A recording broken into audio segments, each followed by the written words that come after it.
नमस्कार, आप देख रहे हैं प्राइम न्यूज और मैं हूं आपके साथ मोनिका गुप्ता। सेवा सप्ताह वर्सेस बेरोजगार दिवस, ये हम इसलिए कह रहे हैं क्योंकि आज प्रधानमंत्री नरेंद्र मोदी का जन्म दिवस है और इस मौके पर 14 तारीख से सेवा सप्ताह कार्यक्रम भारतीय जनता पार्टी की तरफ से शुरू किया गया। तो वहीं विपक्ष की अगर बात की जाए तो विपक्ष आज के दिन को बेरोजगारी के तौर पर मना रहा है, बेरोजगारी दिवस के तौर पर। प्रधानमंत्री नरेंद्र मोदी का आज 17वां जन्म दिवस है। भारतीय जनता पार्टी ने इसके लिए खास तैयारियां की हैं। बीजेपी ने इस मौके पर सेवा सप्ताह शुभारंभ किया जो 14 से 20 सितंबर तक चलेगा। प्रधानमंत्री नरेंद्र मोदी के जन्म दिवस पर आयोजित सेवा सप्ताह में मंडल से लेकर बूथ स्तर तक हर एक इकाई के कार्यकर्ता अपने अपने स्थानों पर सेवा के अलग अलग काम करेंगे। वहीं इस मौके पर यूपी में कई कार्यक्रमों का आयोजन किया गया है। गोरखपुर में सीएम योगी ने दिव्यांगजनों को ट्राईसाइकिल और कृत्रिम अंगों सहित अन्य उपकरण वितरण किए। दूसरी तरफ पीएम मोदी के जन्मदिवस पर विपक्ष हमलावर है। विपक्ष आज बेरोजगार दिवस मना रही है। सपा कार्यकर्ता और जमकर यहां पर प्रदर्शन करते हुए नजर आ रहे हैं, साथ ही सरकार के खिलाफ नारेबाजी कर रहे हैं। आपको बता दें कि बीजेपी का सेवा सप्ताह कार्यक्रम चल रहा है। सेवा सप्ताह में अस्पतालों में फल बांटे जाएंगे। इस दौरान क्या कुछ किया जाएगा वो हम आपको बता रहे हैं। बच्चों को किताबें बांटी जाएंगी और इसी के साथ रक्तदान या कोई सामाजिक काम करेंगे। देखिए, सेवा सप्ताह कार्यक्रम की जो शुरुआत की गई है वो 14 तारीख से की गई, 20 तारीख तक ये कार्यक्रम चलेगा।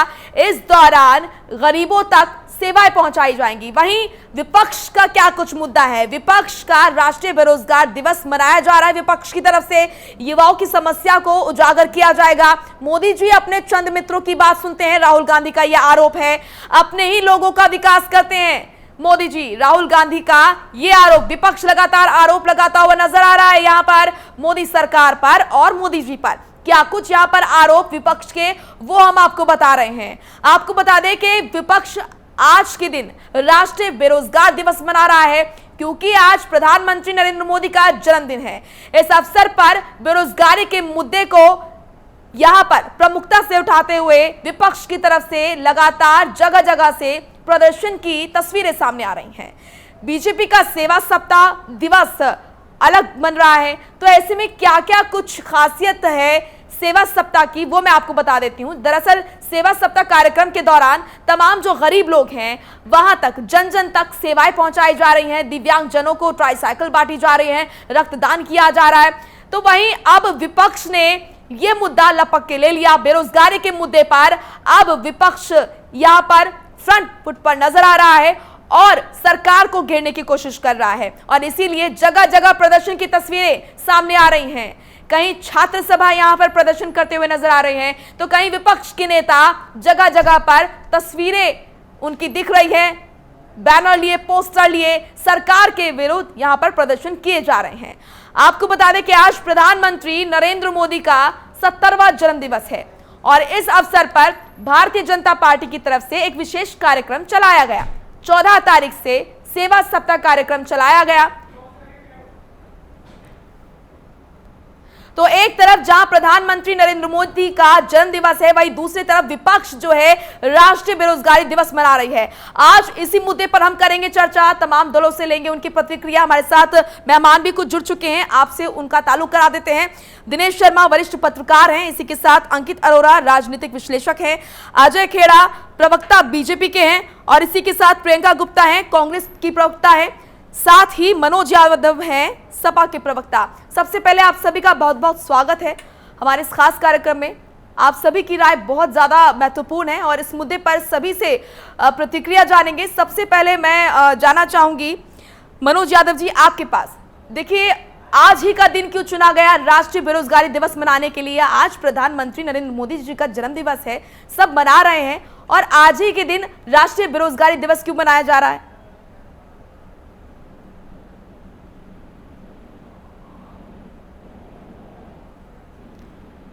मनोज यादव जी हमारे साथ फोन लाइन पर जुड़ चुके हैं, उनसे मैं प्रतिक्रिया लूंगी। मनोज जी, आप आवाज सुन पा रहे हैं? चलिए, प्रियंका गुप्ता आपके पास आऊंगी क्योंकि विपक्ष से हैं आप। आज ही का दिन राष्ट्रीय बेरोजगार दिवस के रूप में क्यों चुना गया, जबकि आज प्रधानमंत्री नरेंद्र मोदी का जन्मदिन है? आज का दिन छोड़ के कोई और दिन भी चुना जा सकता था। देखिए, आज देश का जो युवा है वो सरकार की नीतियों के विरुद्ध, सरकार की बेरोजगारी के प्रति जो नीतियां हैं उसके विरुद्ध आज युवा आंदोलन कर रहा है। ये युवा किसी पार्टी का युवा है कि या नहीं, ये तो मैं नहीं जानती, पर ये आम जनता है। ये वो युवा है जो इसने देश में मोदी जी को वोट देकर जिताया है। ये वो युवा है जो मोदी जी के जो 2014 में जब इलेक्शन लड़ रहे थे तब उन्होंने कहा था कि ये 2 करोड़ रोजगार देंगे प्रति वर्ष। तो ये अब मैं पूछना चाहती हूँ कि ये 2 करोड़ रोजगार जो देने का वादा करके सत्ता में आए थे, आज वो ये नहीं बताने में असमर्थ है कि वो जो 2 करोड़ रोजगार अभी लेटेस्ट की बात करें जो लॉकडाउन के दौरान चला गया उसके ऊपर भी बोलने को तैयार नहीं है। ये जनता का आक्रोश है और ये जनता जानना चाह रही है कि जब उसकी आवाज आप सुन नहीं रहे, देश के युवा की आवाज आप सुन नहीं रहे हैं, तो आज आप क्या कर रहे हैं? उसकी आवाज को दबाने के लिए लाठी और डंडे का सहारा ले रहे हैं। ऐसे समय पर जो युवा है वो ट्विटर का माध्यम इस्तेमाल कर रहा है। आज आप देखिए कि सबसे ज्यादा जो ट्रेंड में है वो है कि राष्ट्रीय बेरोजगारी दिवस। आज ये सबसे ज्यादा ट्रेंड में है। क्यों है? क्योंकि आज आप युवा की आवाज सुन ही नहीं रहे हैं। युवा को अपने माध्यम चुनने पड़ रहे हैं कि वो अब किस तरह से अपनी आवाज को बुलंद करे। कांग्रेस पार्टी युवाओं की आवाज को बुलंद करने के लिए साथ खड़ी हुई है और देश के जो युवा हैं, जो बेरोजगार हैं, उनके जो मुहिम छेड़ी है जो उन्होंने, उसके साथ कदम से कदम मिलाकर चल रही है। आप ये बताइए कि रोजगार के विषय पर पहले तो ये ऐसा कुछ भी नहीं कहा गया था कि संविदा पर रोजगार दिया जाएगा, पर आज आप कह रहे हैं कि आप संविदा पर रोजगार देंगे। क्या आप जो देश का युवा है उसका सम्मान नहीं कर रहे हैं? आप ये बताइए संविदा पर किस तरह से आप पारदर्शी प्रक्रिया अपनाएंगे रोजगार देने की, और उसके बाद ये बताएं कि आप 5 वर्ष का समय लेंगे उसको कंफर्म करने के लिए। प्राइवेट सेक्टर वाले भी 3 महीने, 6 महीने, 2 साल में अपना जो है कंफर्मेशन दे देते हैं। वहाँ आप संविदा की नौकरी के लिए 5-5 साल का समय लेंगे। 5 साल का समय लेने के बाद आप ये कहेंगे कि आप लायक हैं रोजगार के या नहीं है। आप ये बताइए, आप शिक्षक भर्ती निकालते हैं, हम पूछना चाह रहे हैं आप कितने योग्य हैं? आप जो चुनाव, जो आपकी भर्ती प्रक्रिया है वो कितनी जो है योग्य है? आप एग्जाम के लिए मेंस लेते हैं, उसके बाद आप जो है कहते हैं कि जब रिजल्ट आता है तब उसमें देरी होती है, रिजल्ट जब आ जाता है तब उसके बाद उस पर जो है हाई कोर्ट, सुप्रीम कोर्ट पे बच्चों को दौड़ना पड़ता है। ऐसी समस्याओं को लेकर जहाँ उनकी सुनवाई ही नहीं है, आज उन्हें धरना प्रदर्शन देना पड़ रहा है अपनी आवाज बुलंद करने के लिए। आप डंडा और लाठियों के माध्यम से उनकी आवाज को बंद करना चाहते हैं, नहीं बंद कर पाएंगे आप युवाओं की आवाज, आपको सुनना पड़ेगा। और अगर आप आज आवाज नहीं सुनेंगे तो साल दर साल ये जो बेरोजगारी की दर है वो बढ़ती चली जाएगी और लोगों के अंदर और युवाओं के अंदर जो आक्रोश है वो भी बढ़ता जाएगा।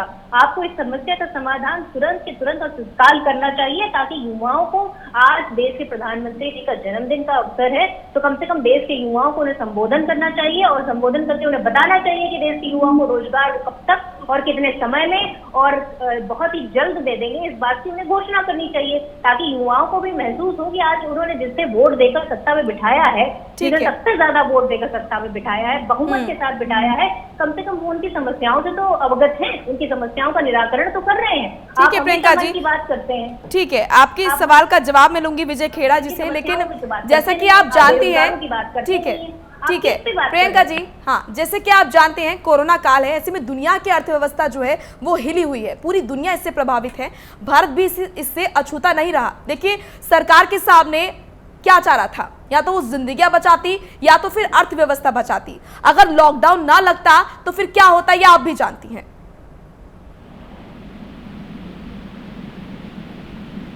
प्रियंका जी, लॉकडाउन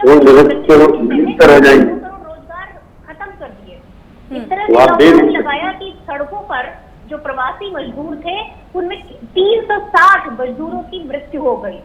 आप ये बताइए, इस तरह से कोई लॉकडाउन की प्रक्रिया होती है? आप देश में जो है 125 करोड़ की जनता है, 130 करोड़ की जनता है, जिसे आप अचानक से बंद कर देते हैं। जिसको जहाँ जाना है उसके लिए कोई बस नहीं है, कोई ट्रेन नहीं है, और आज आपके पास क्या आंकड़ा है उनका?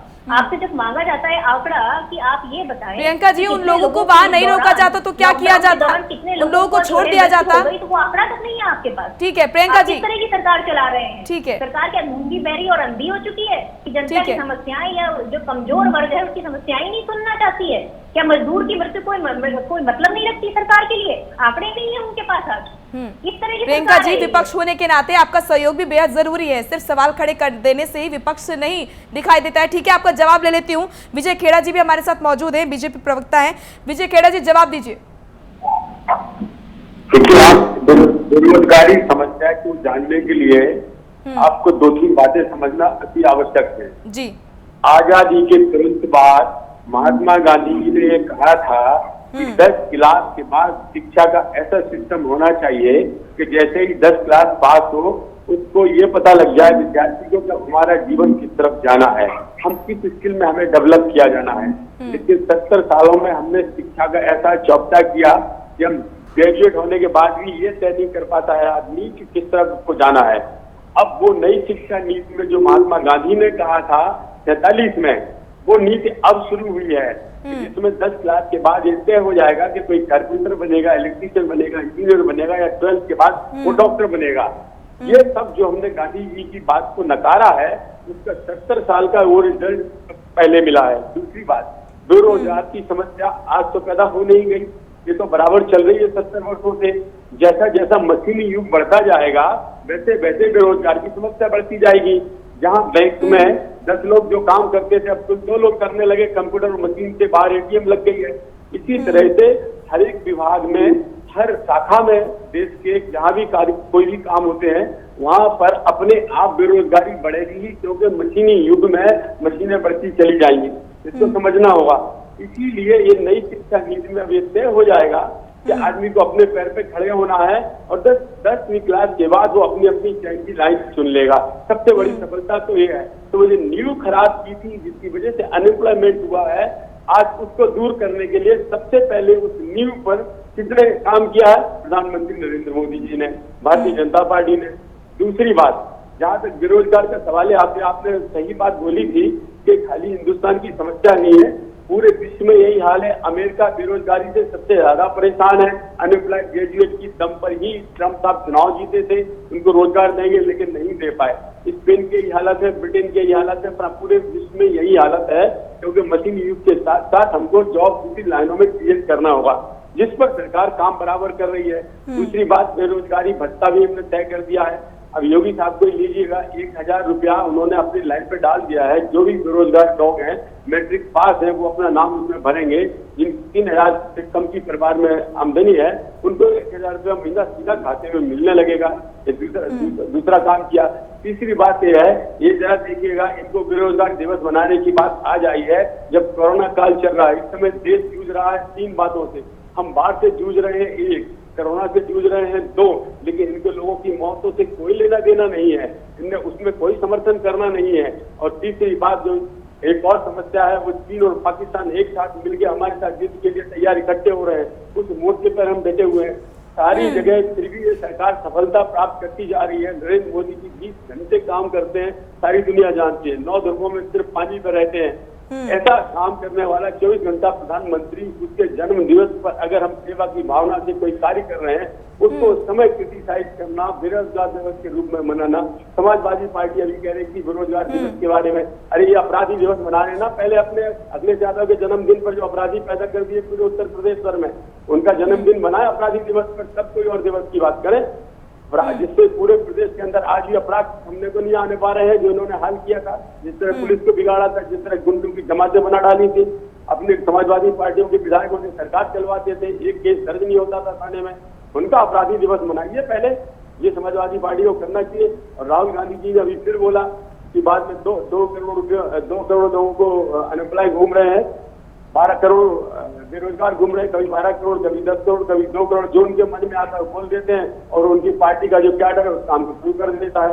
हर कोई विषय उसमें झूठ बोलना। पहले कोई लाइन पकड़ते 370 का समर्थन लोकसभा में, फिर बाद में उसका विरोध करते हैं। सीए का समर्थन, बाद में विरोध करते हैं। लॉकडाउन का समर्थन, फिर बाद में विरोध करते हैं।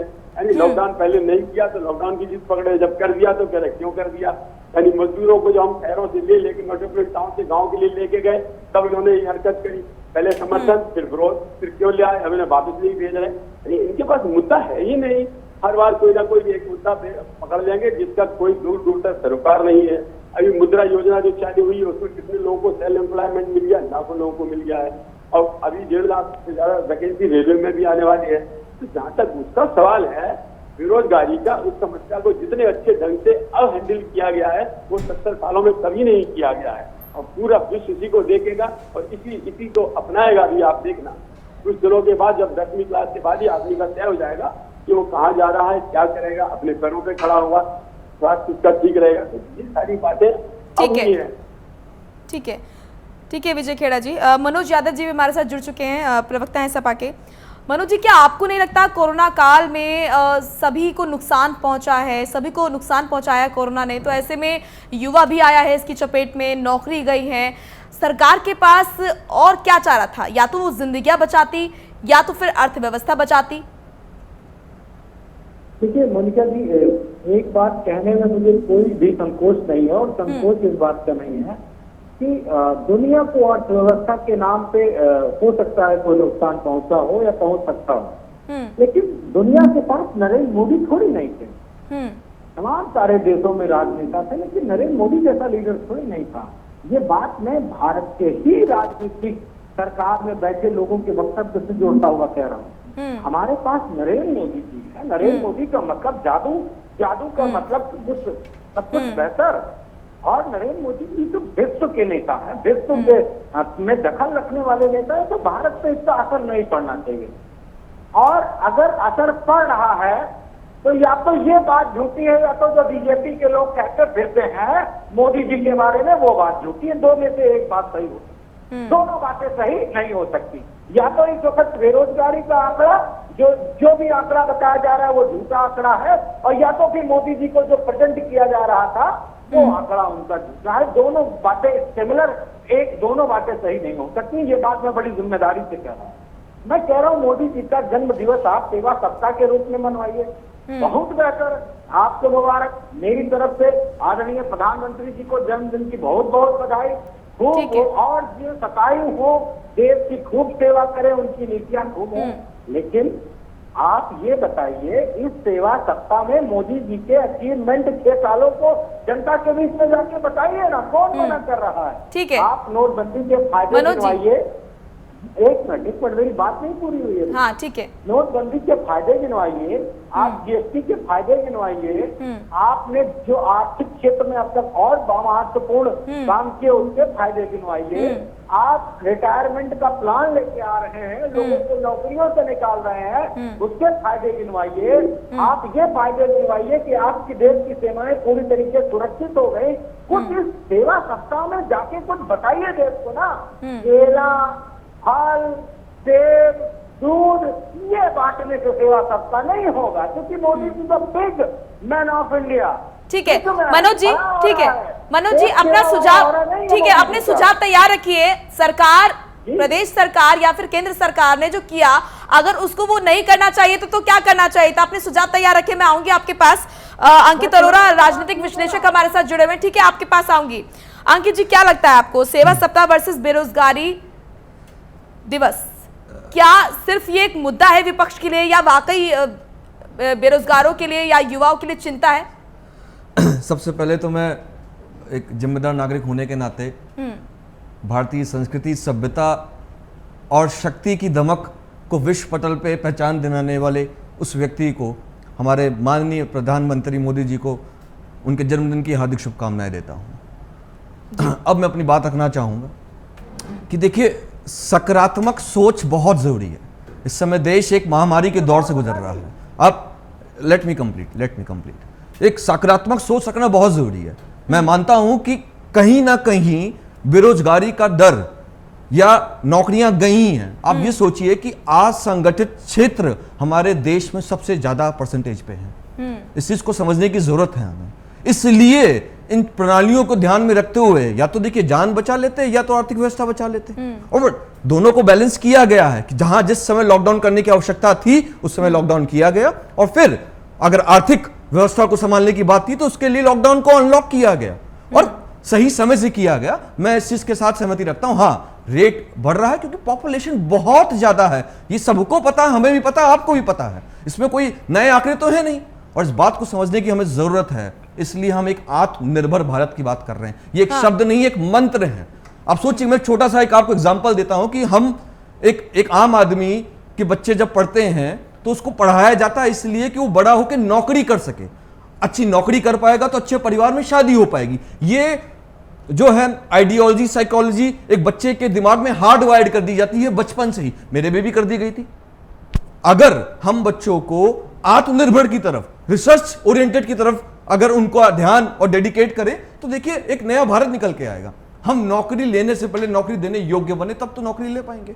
और असंगठित क्षेत्र में शिक्षा प्रणाली अब देखिए ना, इसलिए शिक्षा को एक रट्टोफिकेशन से हटा के एक रिसर्च ओरिएंटेड मॉड्यूल में कन्वर्ट किया गया है। तो देखिए बदलाव हो रहा है, परिवारवाद से, विस्तारवाद से हटकर अब जो विकासवाद की तरफ हम लोग बढ़ रहे हैं उसके लिए हम आगे बढ़ रहे हैं। थोड़ा सा समय दीजिए, देश को समय दीजिए। आप ऐसे आरोप प्रत्यारोप, देखिए एक दिन में होने वाली चीजें नहीं। Manoj ji, let me complete, मेरे को बोलने दीजिए। ये एक दिन में और एक रात में होने वाली चीज नहीं है। Rome is not built in a day. इस बात को समझने की हमें जरूरत है। हमें इस समय सकारात्मक तरीके से एकजुट होकर देश के साथ हर, अब देखिए ना, आर्थिक दिक्कत आ रही है, सैन्य दिक्कत आ रही है, अब देखिए सुरक्षा की दिक्कत आ रही है। हमें एक साथ इस समय साथ खड़े होने की आवश्यकता है। इसके लिए ये नहीं कि आप जो धरने पे बैठ जाए और आप ये करें, दिक्कत है।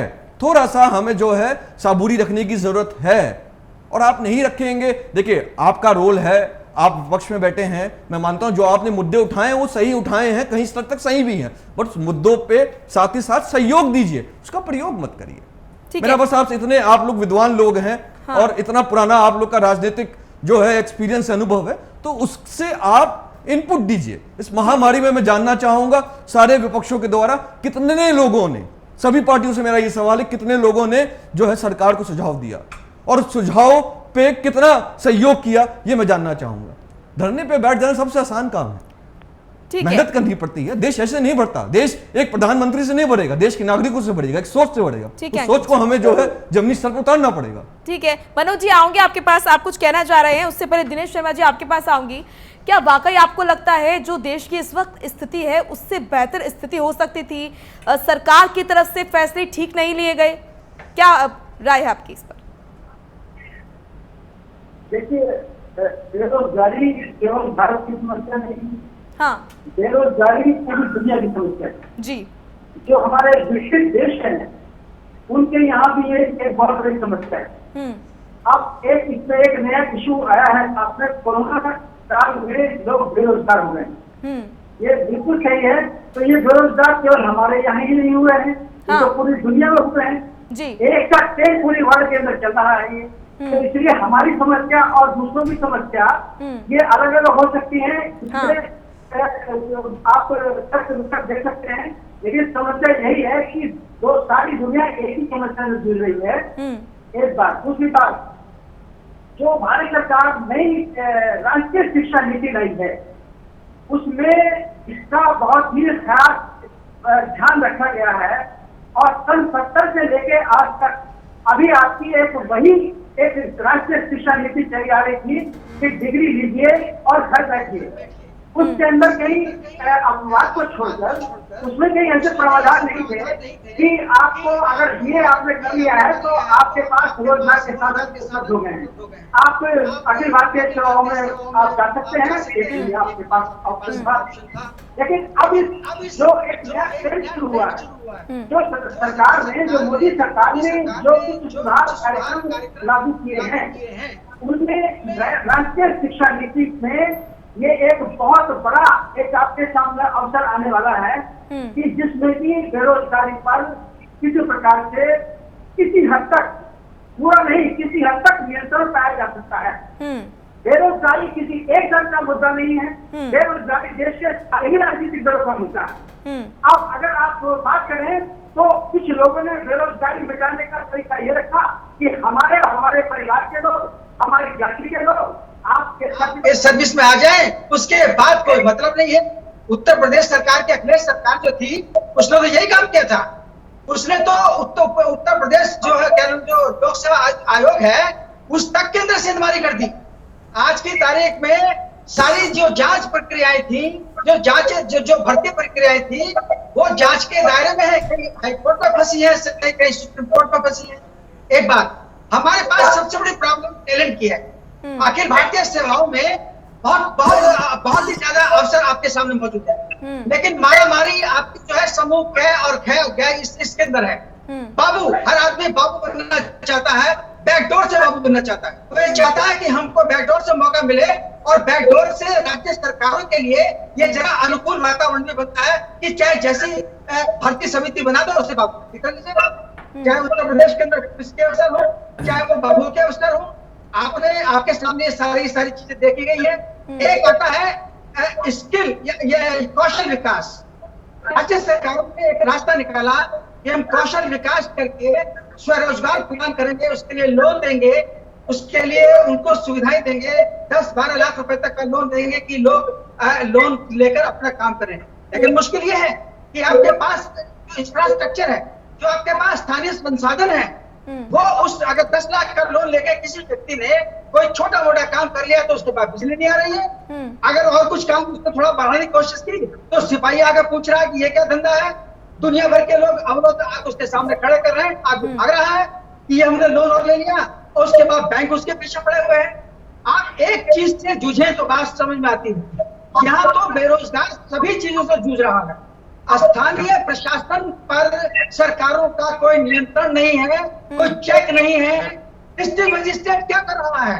डिस्ट्रिक्ट मजिस्ट्रेट एक जिले का मुख्यमंत्री होता है, उसका काम है कि उस जिले की सारी रोजगारी की समस्या, विकास की समस्या, लॉ एंड ऑर्डर की समस्या, इन सारी समस्याओं को देखे।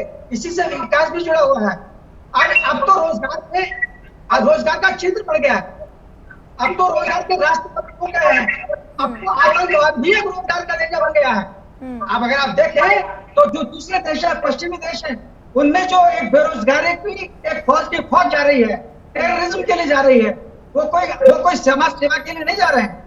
वो वहां पर केवल अपने को समर्पित करते हैं, मारे जाते हैं, उसका मौजे लेते हैं। देखिए लोगों ने कैसे कैसे रोजगार के रास्ते तलाश कर लिए। आप उत्तर प्रदेश में शिक्षा में आइएगा, आपने शिक्षा मित्र खड़े कर दिए, ना वो हाई स्कूल पास, ना वो कक्षा 5 पास, और ना वो इंटर पास, ना बीटीसी। प्राइमरी एजुकेशन आपके किन हाथों में है? शर्म कीजिएगा। जिस देश की प्राइमरी शिक्षा गैर जिम्मेदार हाथों में चली जाए, उस देश के चरित्र को, उस देश के रोजगार को, उस देश की शिक्षा को कोई नहीं बचा सकता। और दुख की बात यह है कि राज्य सरकारों ने एक बेशर्मी का लबादा उड़ रखा है। बैकडोर से शिक्षा के क्षेत्र में एंट्री की जा रही है। आज आपके जो इंजीनियरिंग कॉलेज खुले हुए हैं, आप कहां पर हैं? आपके देश के 200 संस्थान भी राष्ट्रीय सूची के अंदर, अंतरराष्ट्रीय सूची में नहीं है। आपके टीचर हिंदी पढ़ाने जाते, आपके बच्चे 8 लाख बच्चे इस परीक्षाओं के अंदर हिंदी में फेल हुए हैं। हमें बताइएगा कि रोजगार कहां से मिलेगा? आपको रोजगार कहां से दिया जाए? क्या रोजगार केवल सरकारी क्षेत्र में मिलेगा? भूल जाइए, अब केवल सरकार रोजगार नहीं दे पाएगी। आपको रोजगार के साधन खुद तलाश करते हैं।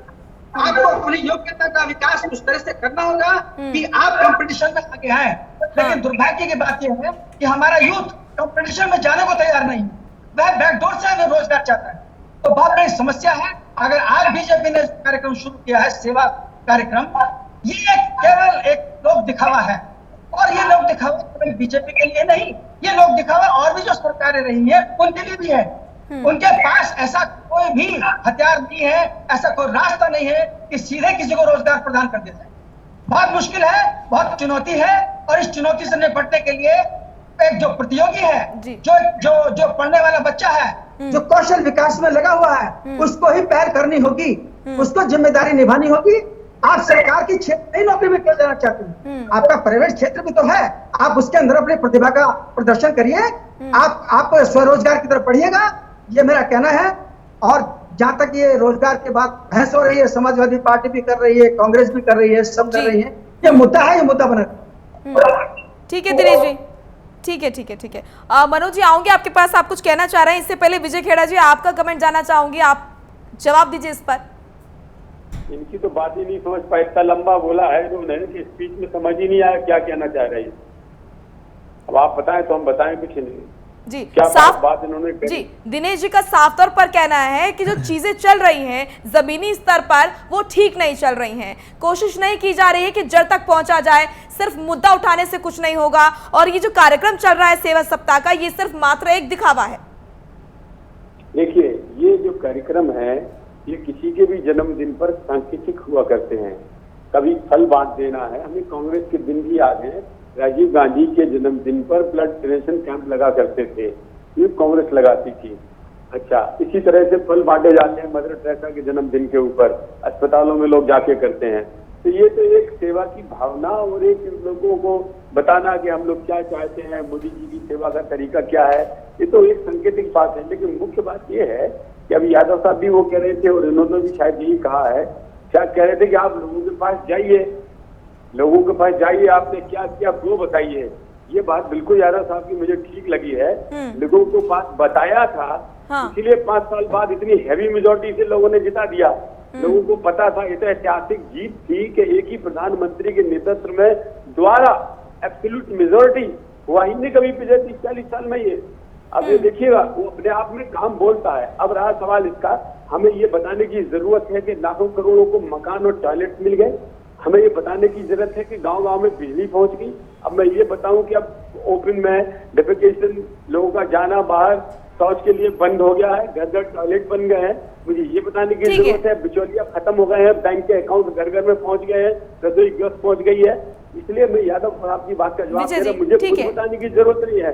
जनता अभी जो स्थिति है विजय जी, उस पर बात कर लेते हैं। आत्मनिर्भर भारत की आप बात करते हैं, आपको देश का युवा प्राइम न्यूज पर देख रहा है, देश का बेरोजगार आपको देख रहा है, किस तरह का खाका आपने तैयार किया है, किस तरह की स्ट्रैटेजी आपकी है, किस तरह से बेरोजगार जो युवा है उनकी आप मदद करेंगे, क्या कुछ रणनीति है आपकी रोजगार देने की युवाओं को? आत्मनिर्भर भारत बनाने के लिए कितने सारे प्रोजेक्ट बने हैं। अभी देखिए आप, मैंने खाली एक शुरुआत से करता हूँ, मैं एक ही चीज बता देता हूँ आपको। रोड्स हैं, तो 3-4 किलोमीटर राष्ट्रीय राजमार्ग बनता था, फिर 12 किलोमीटर बनने लग गया। अब ये हर क्षेत्र में बन गया, बुंदेलखंड जैसे बैकवर्ड एरिया में भी बन रहा है डिफेंस कॉरिडोर। तो ये सब जब इतना करोड़ों रुपए का रोजाना खर्चा जो होगा रोड के निर्माण के ऊपर, लेबर में तो ही जाएगा। लोग समझते हैं सरकारी नौकरी मिल जाए, सरकारी नौकरी में तो पहले ही शासन में 30% से अधिक लोग फालतू भरे हुए हैं, उनकी बल्कि छटनी होना चाहिए। भले लोग विरोध करें, उससे क्या मतलब है, फालतू में लोग बैठे एक काम के लिए 4 आदमी बैठे हुए एक जगह पर, तो उनकी छटनी होगी। भले इन्हें दूसरी जगह काम मिले, रोड निर्माण होगा काम मिलेगा, पुल निर्माण होगा काम मिलेगा। अरुणाचल में देख लीजिएगा, 70 साल में ये पुल नहीं बना पाए, लोहित नदी के ऊपर हम चीन के पास जा ही नहीं पाते थे, 18 घंटे तक हमारी रसद नहीं पहुंचती थी, गधों के ऊपर बंदूकें लटके जाती थी। अभी बना दिया, वहां इतने लोगों को काम मिला, वो भी बना दिया है। हेलीकॉप्टर उतरता था, अब हवाई जहाज उतर रहा है उसी के ऊपर। तो ये अरुणाचल में रोड बनाया, बॉर्डर सिक्योरिटी रोड बनाया, राष्ट्र निर्माण रोड, ये सब काम ही तो मिल रहा है पुल के ऊपर, और क्या मिल रहा है। इसी तरीके से लोग ये समझते हैं कि नौकरी मिले तो रोजगार मिले। दूसरा, हमने आपसे नई शिक्षा नीति, ये विश्व के लिए अपने आप में अनुकरणीय उदाहरण बनने वाला है। पूरा विश्व इसको मानेगा और जानेगा। और पहले भी कई देशों में ये हो रहा है कि आदमी 10वीं क्लास के बाद ये फैसला हो जाता है कौन किस जगह जाएगा। और एम्प्लॉयमेंट का जहाँ तक सवाल है, हम कोरोना से निपटेंगे तो उसके लिए भी बनी हुई मुद्रा नीति है। आजकल कोई गारंटी के बिना लोन मिलता है, जिसको चाहिए वो लोन ले सकता है और अपना काम शुरू कर सकता है। जब वो अपना काम शुरू करता है, 2 लोगों को और रोजगार मिलता है। कोई भी काम शुरू करे, दुकान खोले, कोई भी एंटरप्रेन्योर काम करता है। इसी तरह से ये माइक्रो इंडस्ट्रीज के लिए लोन बिल्कुल आसान कर दिया गया है सरकार को। सिंगल विंडो पे जाइए, लोन लेके और चले आइए। अब ना गारंटी चाहिए आपको, ना मकान रखना है, ना जमीन जायदाद रखनी है। ये सारी इतनी सारी सुविधाएं लोगों को मिल रही है, लोगों के समझ में आ रही है। ये सभी लाख 50,000 आदमी इकट्ठा नहीं कर सकते, वो लोग जान रहे हैं। अभी हाल आज ही मोदी जी की जो पॉपुलरिटी का चार्ट निकला है, 75% लोगों ने कहा है कि मोदी जी ने सबसे अच्छा काम कोरोना में किया है विश्व में। अभी आ जाएगा थोड़ी रीजन के ऊपर 75% लोगों ने बोला है। तो सवाल ये है कि जो हमने योजनाएं बनाई है, उन योजनाओं का लाभ शुरू हुआ है। ये कोरोना के पीरियड में बीच में आ जाने से, आप जो अभी बता रही थी, इतनी अच्छी बात आपने कही, पहले हमें जान की कीमत की परवाह है, उसके बाद हमें निर्माण का काम शुरू होगा। तो पहले तो इस आपदा से तो निपटे, जो 3 जगह एक साथ हमारे सर पर आ गई है, उसमें विपक्ष को साथ देना चाहिए था। तो चीन की लड़ाई में ये खिलाफ बोलते हैं। आप बताइए, 1 सेकंड और मैडम मुझे ये बताने दीजिएगा। ठीक है विजय जी, मनोज जी, विपक्ष को साथ देना चाहिए, सहयोग करना चाहिए। विपक्ष को विरोध कर रहा है, सड़कों पर आ रहा है, कोरोना काल चल रहा है, ऐसे में सहयोग करना बेहद जरूरी है। सरकार का वाहन भेजे जा रहे हैं लेकिन गलत नंबर है बसों के, बस नहीं है तो 2 व्हीलर भेजे जा रहे हैं, ये सब क्या चीजें हैं? देखिए, इस डिबेट के परिप्रेक्ष्य में एक बात कहता चलूं और उसको एग्जाम्पल भी बनाता चल रहा हूं। जैसे शर्मा जी की और खेड़ा जी की बात बोल तो बड़ी अपनी अपनी बात गए, लेकिन ना मुझे समझ में आई और ना पैनल में और भी बैठे लोगों को बात उनकी समझ में आई, क्योंकि जो भी टेक्निकल इशू हो।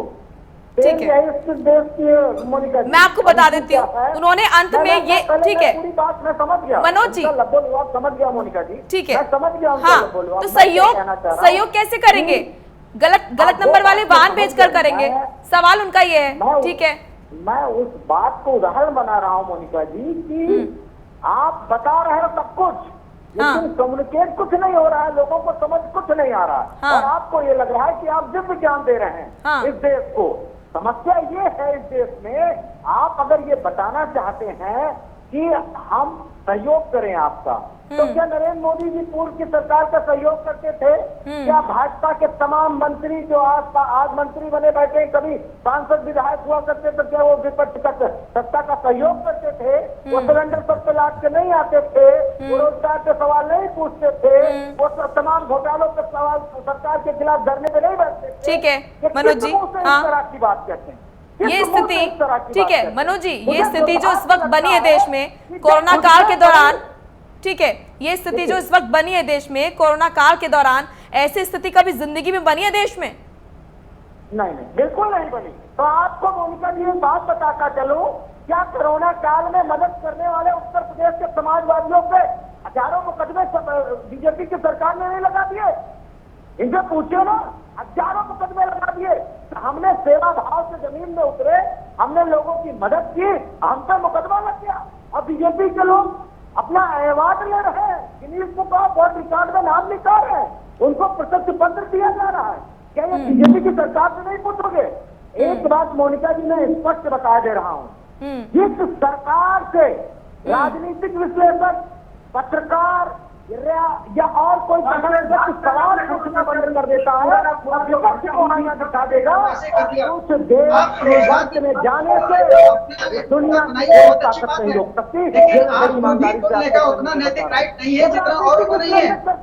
हमने भी कहा है कि राष्ट्रीय शिक्षा नीति जो मोदी सरकार लाई है, आप उसका कीजिएगा, ये एक बहुत बड़ा स्टेप है जिसके अंदर और बहुत बड़े पैमाने पर रोजगार के अवसर सामने आएंगे। आज आप बैठे हुए हैं कि यहाँ पर रोजगार, ये कितने, ठीक है मनोज जी, ठीक है, ठीक है, दिनेश जी अपनी बात पूरी कीजिए, आप क्या कहना चाह रहे हैं? कितनी नौकरियां दे रहे हैं? ठीक है मनोज जी, बेरोजगारी बड़ी समस्या है। मनोज जी सुनिए, सबसे बड़ा उदाहरण इस वक्त अमेरिका है। अमेरिका ने लॉकडाउन नहीं लगाया था, लोगों को घरों से बाहर निकलने से नहीं रोका था। आज जो स्थिति अमेरिका की है, लोगों की जान भी जा रही है और अमेरिका अपनी अर्थव्यवस्था भी नहीं बचा पा रहा है। आज ये स्थिति अमेरिका की है। आप क्या चाहते हैं? लोगों को छोड़ दिया जाए? अमेरिका के पास मोदी नहीं है भाई, वो इंडिया के पास है। ये कैसे आप बातें कर रहे हैं? नहीं, ठीक है, ठीक है मनोज जी। दिनेश जी आप कुछ कह रहे थे? Prime minister of India who is a more powerful PM, तो वो सबके पास। ये गैर जिम्मेदारान बयान है आपका कि अमेरिका के पास मोदी जी नहीं है, वो जादू नहीं है। देखिए जो सच्चाई है वो सभी के सामने है। अगर अमेरिका जैसा हाल करना था देश में तो फिर लॉकडाउन नहीं लगता, लेकिन लॉकडाउन लगवाया गया, समय रहते चीजें हुई। आज अगर देश के आंकड़े ये हैं तो ये सिर्फ इसलिए हैं क्योंकि लॉकडाउन लगाया गया। अमेरिका की स्थिति समझ रहे हैं आप? ना ही अर्थव्यवस्था ठीक है, ना ही लोग बच पा रहे हैं। पहले नंबर पर अमेरिका है। ऑस्ट्रेलिया कैसे बच गया? कितने सारे देश हैं जिन्होंने अपने आप को कोरोना से बचा लिया, उदाहरण तो उनका दिया जाए। जनसंख्या, भारत की जनसंख्या जानते हैं आप? जी, मैं बीमारी के बढ़ने की बात कर रहा हूँ, परसेंटेज की बात कर रहा हूँ, जनसंख्या की बात नहीं कर रहा हूँ। जनसंख्या का कोई रोल नहीं है? कैसी बात आप कर रहे हैं? यानी कि अमेरिका के जो राष्ट्रपति वो मोदी जी से भी बड़े वाले नेता, इसी वजह से वहाँ ज्यादा दिक्कत नहीं। आपके जो जवाब है बिल्कुल गैर जिम्मेदाराना है। नहीं मनोज जी, नहीं सुनेंगे। ठीक है दिनेश जी, कोई नेता अगर आपको ठीक है, सुझाव देगा तो आप नहीं सुनेंगे। आपको मैंने बहुत गौर से सुना मनोज जी, आपको मैंने बहुत गौर से सुना, आपके हर सवाल का जवाब मैंने लिया है। ठीक है दिनेश जी आप बोलिए। कि देखिए राजनीतिक दलों को इस प्रकार की समस्याएं या जो भी समस्याएं हैं उठाने का पूरा अधिकार है। बिल्कुल। और अगर जो भी विपक्ष में है उसको अपनी बात कहने का पूरा तथ्यों के साथ, लेकिन एक तरीका होना चाहिए। सुझाव का स्वागत है, सुझाव दीजिए। लेकिन इस प्रकार से जो क्या नाम है अभियान चला जा रहा है, केवल जो भी कोई मुद्दा मिल जाए उसी को आप शामिल शुरू कर दें। आप सरकार की और ये रेलवे को निजीकरण दे रहे हो, हड्डियां बंद कर रहे हो, नौकरियां बताइए ना आप कितनी भर्तियां करती थी तो अपने मुद्दों को जब रक्षा मंत्री थे मुलायम सिंह जी, बता दो जरा। तो ठीक है, अरे रक्षा मंत्री थे तो वो देश के सर्वोत्तम रक्षा मंत्री है अब तक। कोई नहीं किया, किसी अधिकारी से पूछ लीजिए, बता देगा कि शानदार रक्षा मंत्री है। रक्षा मंत्रालय चौपट करके चले गए। ठीक है प्रियंका जी आपके पास आऊंगी। प्रियंका जी विपक्ष होने के नाते, ठीक है मनोज जी, ठीक है, विपक्ष होने के नाते प्रियंका जी क्या कुछ किया आपने, आपकी सरकार की तरफ से कैसे सहयोग किया गया जो सरकार ने कदम उठाए? अगर वैसे कदम नहीं उठाने चाहिए थे तो क्या कदम उठाने चाहिए था? क्या सुझाव आपकी तरफ से बताइए। विपक्ष का जो काम होता है वो ये होता है कि सरकार की आंखें खोले, जहाँ जहाँ सरकार सो रही है वहाँ वहाँ उसको जगाए, जहाँ जहाँ जब देश एक महामारी से जूझ रहा है तो सहयोग करना भी जरूरी है ना प्रियंका जी। वो काम बाखूबी से हम निभा रहे हैं। हाँ। अब हम आपके 2-4 मुद्दों पर आ रहे हैं जो आपने अभी जो यहाँ पर बैठे कुछ जो लोग हैं उन्होंने उठाए हैं। हाँ। शिक्षा नीति की बात करिए तो आप ये बताइए, शिक्षण संस्थान जो बेतहाशा फीस बढ़ाता जा रहा है उस मुद्दे के लिए क्यों नहीं कोई बात कर रहा? क्या ये जनता को चूसने का पूरा धंधा बना रखा है क्या? आप ये बताइए कि कोरोना महामारी के दौरान कहाँ की फीस माफ की गई? कहीं की फीस नहीं माफ करी गई। तो ये मुद्दा क्या मुद्दा नहीं है? आपने किसी का बिजली का बिल माफ किया? कुछ नहीं किया। आपने 20 लाख करोड़ का पैकेज जो निकाला उसके बारे में आप कुछ बताएंगे कि कहाँ आपने खर्च कर दिया? पीएम केयर फंड की बात आती है, आपने कहाँ उसको खर्च किया, कहाँ से आया, कोई ब्यौरा नहीं मिलेगा आपको। इस कोरोना महामारी के दौरान कितने हॉस्पिटल से कितने जो है डॉक्टर की डेथ हो गई, पुलिसकर्मियों की डेथ हो गई, जिनको आपने ये कहा सम्मानित किया क्या ये कोरोना वॉरियर्स हैं, और आपने उनका ही आंकड़ा नहीं है। ये मजदूर बेचारे जो सड़कों पर अपने घर जाने के लिए परेशान थे, आपने उनकी मदद नहीं करी। मदद करने की जगह आप आज उनसे कह रहे हैं कि आपके पास आंकड़ा नहीं है। आप ये बताइए कि युवा जो आज बेरोजगार है वो क्या करेगा? नई शिक्षा नीति के तहत फिर से जाके क्लास 8 में एडमिशन ले लेगा? ये बेरोजगार आज है, इसकी समस्या आज हल करिए। इंतजार नहीं करेगा कि कक्षा 1 में जाके फिर से एडमिशन ले और फिर से उसके बाद जो है नई शिक्षा नीति के तहत पढ़ कर आए और उसके बाद प्रियंका जी देश की जो स्थिति है इंतजार करना पड़ेगा। इंतजार सब कर रहे हैं, इंतजार पूरी दुनिया कर रही है। प्रियंका जी आपने कुछ किया है? कुछ नहीं किया आपने देश की जनता के लिए। देखिए प्रियंका जी आपने क्या किया है आत्मनिर्भर बनाने के लिए? ठीक है, आपका जवाब मैं ले लेती हूँ विजय जी से। जुमले बोले हैं आपने, क्यों 2 करोड़ ठीक है प्रियंका जी, आपका जवाब विजय जी से ले लेती हूँ। जुमलेबाजी कर रहे हैं। लेकिन रही बात इंतजार करने की, पूछ रहा है तो देखिए इंतजार करना पड़ेगा। रोजगार नहीं है, ठीक है, संविदा पे नौकरी देंगे? ठीक है, आप युवाओं का सम्मान नहीं कर रहे हैं। सुन लीजिए प्रियंका जी, रोजगार नहीं दे रहे हैं, उनका सम्मान कर रहे हैं। ठीक है, आप कहाँ तो आप ये कहते हैं कि ये जो चिराग है ये तय था हर एक घर के लिए, और आज चिराग मैसर नहीं है एक शहर के लिए। वो वाली हालत कर दी है आपने। ठीक है, अब आपके सवालों का जवाब ले लेती हूँ, लेकिन रही बात इंतजार करने की, प्रियंका जी सुन भी लीजिए। पार्टी का मुद्दा नहीं है। ठीक है, सुन भी लीजिए। आपने कहा इंतजार नहीं करेगा युवा, लेकिन इंतजार करना पड़ेगा प्रियंका जी, क्योंकि इस वक्त जो दुनिया की स्थिति है पूरा विश्व इंतजार कर रहा है। दुनिया की स्थिति एक बार पहले भी खराब हो चुकी है जब मनमोहन सिंह जी प्रधानमंत्री थे। उस समय देश की पूरे विश्व में, क्योंकि आज सरकार को चुनना है, या तो जान बचानी है या तो अर्थव्यवस्था बचानी है।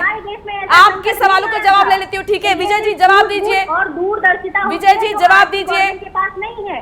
ठीक है, जो बजट पेश किया गया था गरीब इंसान उसका ब्यौरा दीजिए विजय जी। आत्मनिर्भर भारत बनाने के लिए ठीक है प्रियंका जी सुन लीजिए जवाब। अन्य तरीके से आत्मनिर्भर भारत बनाने के लिए पहली बार ये ऐसा ठीक है, अब जवाब सुन लीजिए प्रियंका जी। सार्थक कदम सुन लीजिए। ठीक है, हो गया बोलिए विजय जी। आत्मनिर्भर भारत बनाने के लिए ही किसानों को ऋण की योजना बिना ब्याज के बनाई गई है, ताकि फसल हो, ताकि फसल का 20 गुना पैदा हो। ये आत्मनिर्भर भारत की ओर कदम है। कांग्रेस के मनमोहन सिंह के शासन में इनकी आंखें खोलिए, यूरिया ब्लैक में बिकता था, फर्टिलाइजर ब्लैक में बिकता था, डीजल की शॉर्टेज की जाती थी हर साल। बताइए ना, जवाब दीजिए इन बातों के आप। तो वो ब्लैक मार्केटिंग बंद हुई है। आज भारत को बनाने का और ही कदम है, किसानों को अपने पैर पे खड़े करने कदम है। कभी किसान को समर्थन मूल्य 1.5 गुना दे पाया, आप दे पाए, कभी 1.5 गुना नहीं दे पाए। आत्मनिर्भर भारत बनाने के लिए किसानों को 1.5 गुना समर्थन मूल्य देना फसलों का, ये मोदी जी की देन है। किसानों को सम्मान निधि देना ये मोदी जी की देन है। आत्मनिर्भर भारत की ओर ही कदम है। नई शिक्षा नीति आत्मनिर्भर भारत की ओर ही कदम है। समझ में आया आपके? आप सुनने को तो तैयार नहीं है। इंटरनेट के लिए लोन देना आत्मनिर्भर भारत ही बनाएगा। और योगी साहब ने जो किया, हर जिले में एक को आगे बढ़ाना सरकार की मदद से, ठीक है विजय जी, ठीक है ठीक है ठीक है मनोज जी, ठीक है मनोज जी, आऊंगी आपके पास। आप कुछ कहना चाह रहे हैं? उससे पहले अंकित अरोड़ा जी के पास आऊंगी, वो भी कुछ कहना चाह रहे हैं। अंकित जी बोलिए। मैं देख रहा हूं कि विपक्ष बहुत ज्यादा नाराज है। विपक्ष अपनी duty as a party spokesperson बहुत अच्छे से निभा रहा है, उसमें कोई डाउट नहीं है। बट मेरा सवाल है कि देश के नागरिक होने का फर्ज कब निभाएंगे आप? ये सवाल समझने की जरूरत है। आप समझिए कि देश इस समय एक ऐसी जंग से लड़ रहा है जिस जंग की शक्ल नहीं है। एक मिनट प्रियंका जी, एक मिनट प्रियंका जी, एक मिनट प्रियंका जी, एक मिनट। अगर बेरोजगारी की आप बात कर रही हैं तो आपके शासनकाल में भी 5% से ज्यादा बेरोजगारी थी। अगर आंकड़ों की आप बात कर रही हैं तो आपके शासनकाल में भी 5% से ज्यादा बेरोजगारी थी। बेरोजगारी हमेशा रही है। मैं दिनेश जी की बात से सहमति रखता हूं कि बेरोजगारी का क्या, प्रियंका जी मैं क्या कहना चाह रहा हूं, मेरी बात समझिए। अगर सिर्फ बेरोजगारी की आप बात करेंगे तो आपके शासनकाल में भी बेरोजगारी थी। मैं दिनेश जी की बात से सहमति रखता हूं। मेरी बात कंप्लीट होने दीजिए। मैं क्या कह रहा हूं, अगर मुद्दों को गिनाने में आएंगे तो ये नकारात्मक दिन हो जाएगा। आज एक सकारात्मक दिन में मैं एक नकारात्मक बात रखना नहीं चाहूंगा। मैं बिल्कुल नहीं रखना चाहूंगा। अगर मैं मुद्दों को गिनाने आ जाऊं, आरोप प्रत्यारोप पे आ जाऊं, खामियों की बात आ जाए तो खामियां हर सरकार में रही हैं। बट आज इस सकारात्मक दिन के दिन, शुभ दिन के अवसर में मैं ऐसी बात रखना नहीं चाहूंगा। और बात रही बेरोजगारी की, तो आपके शासनकाल में भी 5% से ज्यादा बेरोजगारी थी। बट हमें यह समझने की जरूरत है कि बेरोजगारी आई कहां से, क्यों आई, हमें इसका रूट कॉज एनालिसिस करने की जरूरत है। जैसा दिनेश जी ने कहा कि प्राइमरी एजुकेशन की नींव में ही कमी रखी गई। युवा के भविष्य के साथ आज से नहीं तब से खेला जा रहा है। ये सोचने वाली बात है। ये बेरोजगारी आई कहां से? अब हम एक आधुनिक युग की तरफ चल रहे हैं, डिजिटलाइजेशन की तरफ चल रहे हैं। हमें अपनी योग्यता को बढ़ाना पड़ेगा, हमें अपने आप को आत्मनिर्भर करना पड़ेगा। और देश परिवर्तन के दौर से गुजर रहा है, समय लगेगा, फिल्ट्रेशन हो रही है, समय लगेगा। आपको साथ खड़ा होने की जरूरत है, क्योंकि हम सबको इस देश के अम्ब्रेला के नीचे ही रहना है। हम अपने आप को विश्व से कंपेयर बाद में करेंगे, पहले एक दूसरे से कंपेयर कर ले, अपनी योग्यताओं को तो कंपेयर कर ले, तब हम दूसरे देशों की बात करेंगे। ठीक है, बात आप कर रहे हैं। ठीक है मनोज जी, ठीक है, बोलिए मनोज जी। हाँ, मैं अपने साथियों में रहूंगा, प्लीज मुझे लास्ट कमेंट है मेरा, प्लीज बीच में इंटरप्ट मत करें। ठीक है प्रियंका जी देखिए, आप ही नहीं बोलेंगी ना, समय सबको दिया जाना चाहिए। मनोज जी बोलिए। एक बड़ी बेहतर बात आई कि बेरोजगारी कहाँ से आई। और पूर्व की भी सरकार में बेरोजगारी थी, मैं सहमत हूँ इस बात से। लेकिन आई कहाँ से? अरे मिस्टर श्रीवास्तव, अंकित जी, जब नोटबंदी हुई, जब जीएसटी हुई, जब सरकारी नौकरियों में छटनी शुरू हुई, ये बेरोजगारी वहां से आई। और सरकार की रोजगार मैं बताता हूँ बेरोजगारी कहाँ से। आपने पॉइंट रख दिया, मैं आपको बताता हूँ इसका रीजन क्या है। हिम्मत ला के सरकार से सवाल पूछने का प्रयत्न करे। सवाल आप पूछ तो रहे हैं, सब सवाल पूछेंगे तो सहयोग कौन करेगा? सवाल आप पूछ रहे हैं, सवाल पूछ रहे हैं, मैं सहयोग करने के मूड में, तो फिर मनोज जी, मैं सहयोग करने के मूड में। मनोज जी थोड़ी सी आप बात सवाल आगे पूछ रहे हैं, अच्छे पूछ रहे हैं। सहयोग भी कीजिए ना सहयोग सरकार का। मनोज जी ने बात ही झूठ बोल दी। बेरोजगारी पहले थी नहीं, जीएसटी से आगे बेरोजगारी, आपको पता ही कुछ नहीं है। फिर तो सबको सवाल करने के कटघरे में खड़ा कर देंगे तो काम कौन करेगा? सहयोग करेंगे। एक देश का अकेला प्रधानमंत्री देश का विकास नहीं कर सकता। आपको देश की जरूरत को करना पड़ेगा, तब जाके देश का विकास होगा। कौन सी बेशर्मी का च्यवनप्राश खा के आते हो टीवी डिबेट में? ये कौन सी बेशर्मी का च्यवनप्राश खा के आते हो भाई? कांग्रेस जवाब दे, समाजवादी पार्टी जवाब दे, कांग्रेस समाज पार्टी जवाब दे, कोई और गैर बीजेपी आला दल जवाब दे, बेरोजगारी पे, अपराध पे, भ्रष्टाचार पे। और जब बीजेपी की सरकार आए तो मुंह में टेप लगा लो। और आप जैसे राजनीतिक विश्लेषक, पत्रकार, तमाम विद्वान खड़े हो जाए प्रोटेक्शन के लिए कि न न न न न न न न न मोदी जी से सवाल मत पूछो। मोदी जी ने अवतार लिया है इस देश में और अवतारित व्यक्ति से सवाल नहीं पूछे जाते। मनोज जी, कोरोना काल में भीड़ इकट्ठा करेंगे आप, कोरोना काल में भीड़ इकट्ठा करेंगे आप, प्रदर्शन करवाएंगे आप। दुनिया अंकित जी, आपका भाई आपको बहुत बातें सुनाएगा घर जाएंगे कि क्यों भैया आप मेरी नौकरी के लिए मोदी जी से क्यों नहीं बोले, क्यों लड़ाई नहीं लड़ी, क्यों सवाल नहीं पूछा। आपकी बहन भी आपसे सवाल पूछेगी, आपका भतीजा भी आपसे सवाल पूछेगा। ये बेशर्मी वाला च्यवनप्राश का सेवन कम करे। सवाल पूछने के लिए लोग तभी बचेंगे। इसलिए योग्यता की बात की जा रही है, सवाल पूछने की बात नहीं की जा रही। मनोज जी, सवाल इसलिए मैं कह रहा हूँ योग्यता बढ़ाई जाए, ठीक है। सवाल पूछने का मौका ही ना मिले। ठीक है अंकित जी, योग्यता बढ़ाई जाए, इसलिए मैं कह रहा हूँ। मनोज जी देखिए, आपको क्या सवाल लगता तभी है पूछेंगे कैसे जब आप एक लोग अनस्किल्ड बचेंगे। लेबर को कहां तक दिखाते हैं? आप डिजिटाइजेशन की तरफ बढ़ रहे हैं मनोज जी, आप भी डिजिटाइजेशन की तरफ बढ़ रहे हैं। अगर आप शिक्षित नहीं होंगे तो डिजिटाइजेशन कैसे करेंगे? आप बताइए ना, आप खुद बताइए, आप बताइए ना मुझे कि हम जो है डिजिटाइजेशन की तरफ बढ़ रहे हैं, एक आधुनिक युग की तरफ बढ़ रहे हैं। अगर हम शिक्षित नहीं होंगे तो आगे कैसे बढ़ेंगे? मुझे आप बताइए, मैं जानना चाह रहा हूं कैसे होंगे, आप बताइए। जिस देश के प्रधानमंत्री के डिग्री उस पर सवाल उठ जाए, उस देश में शिक्षा का तो माहौल बनेगा ही। पूछा सवाल आपने मोदी जी की डिग्री पे, स्मृति ईरानी मानव संसाधन मंत्री की डिग्री पे पूछा आपने? क्योंकि आप नहीं पूछ सकते, क्योंकि आप बॉन्डिका का सेवन कम करते हो, हिम्मत कम है आपके अंदर, डर ज्यादा है। डर भगाओ तब बेरोजगारी। सर सारी हिम्मत आप ही के अंदर है, सारी हिम्मत आप ही के अंदर है। हम सत्ता में आते हैं, सारी हिम्मत आप ही के अंदर है, करते हैं। और हिम्मत सिर्फ सवाल करने के लिए, सहयोग करने के लिए नहीं है आपके अंदर। देखिए डिब्बे वाला आपको पता है सवाल करने से ज्यादा सहयोग करने में हिम्मत चाहिए होती है। आपको पता है मनोज जी, सवाल करने से ज्यादा सहयोग करने के लिए हिम्मत चाहिए होती है, सही के साथ खड़े होने के लिए हिम्मत चाहिए होती है। आपको पता है, विजय खेड़ा जी, आपका जवाब अपना दीजिए। विश्लेषण है, मेरा अपना विश्लेषण। ईमानदारी की मिसाल है मोदी, ईमानदारी की मिसाल है योगी। ठीक है, जब आप मोदी योगी पर उंगली ठीक है। उठाते हो तो लोग हंसते हैं, आपके ऊपर हंसते हैं। अरे जब आप मोदी योगी पर उंगली उठाते हो तो लोग आपको मजाक बनाते ठीक है, हैं। समय का अभाव है, आप सभी को रोकना चाहूंगी। ठीक है मनोज जी, खेड़ा की तरह देखिए समय की कमी है इसलिए आपको रोकना चाहूंगी, लेकिन विपक्ष होने के नाते आपकी भी यहाँ पर ये जिम्मेदारी बनती है कि आप सहयोग करें, सुझाव दें सरकार को। सुझाव के लिए स्वागत है आपका। चलिए, आप सभी का बहुत बहुत शुक्रिया हमारे साथ जुड़ने के लिए और तमाम अपनी राय रखने के लिए, अपनी बात सामने रखने के लिए। तो इसमें कोई दोहराई नहीं है कि बेरोजगारी जो है वो बढ़ रही है, आंकड़ा यही कहता है। लेकिन जो स्थिति है, पूरे विश्व की जो स्थिति है, कोरोना ने सबको नुकसान पहुंचाया है और भारत भी इससे अछूता नहीं रहा है। ऐसे में जो सच्चाई है वो यही है कि बेरोजगारी बढ़ रही है, लेकिन यहाँ पर सबको सहयोग करना होगा, चाहे वो विपक्ष ही क्यों ना हो, और सुझाव देना जरूरी है। सुझाव का स्वागत है, सिर्फ विरोध से ही सब कुछ नहीं होगा।